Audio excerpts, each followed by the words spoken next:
दिंडोरीत मराठा आरक्षण जाहीर झाल्यानं जल्लोष. दिंडोरी शहरात मराठा आरक्षण जाहीर झाल्यानं कार्यकर्त्यांनी व मराठा समाजानं जल्लोष साजरा केलाय.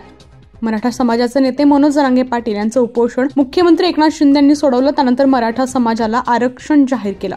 हे वृत्त दिंडोरी शहरात येताच आज शनिवारी दिनांक 27 रोजी दुपारी मराठा समाजानं जल्लोष केलाय.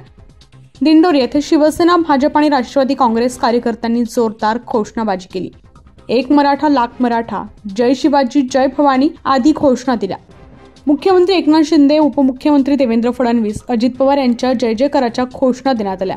फटाक्यांची आतिषबाजी करण्यात आली. त्यामुळे छत्रपती शिवाजी चौकात वाहतूक काही काळ ठप्प झाली होती. यावेळी भगवे झेंडे कार्यकर्त्यांनी हातात घेतले होते. शिवसेना संपर्क प्रमुख सुनील पाटील, तालुका प्रमुख अमोल कदम, भाजप तालुकाध्यक्ष श्याम मुरकुटे, राष्ट्रवादी काँग्रेस तालुकाध्यक्ष राजेंद्र उफाडे, भाजपा शहराध्यक्ष नितीन गांगुर्डे आदींसह महायुतीचे कार्यकर्ते उपस्थित होते. न्यूज 15 मराठीसाठी प्रतिनिधी बापू चव्हाण, नाशिक.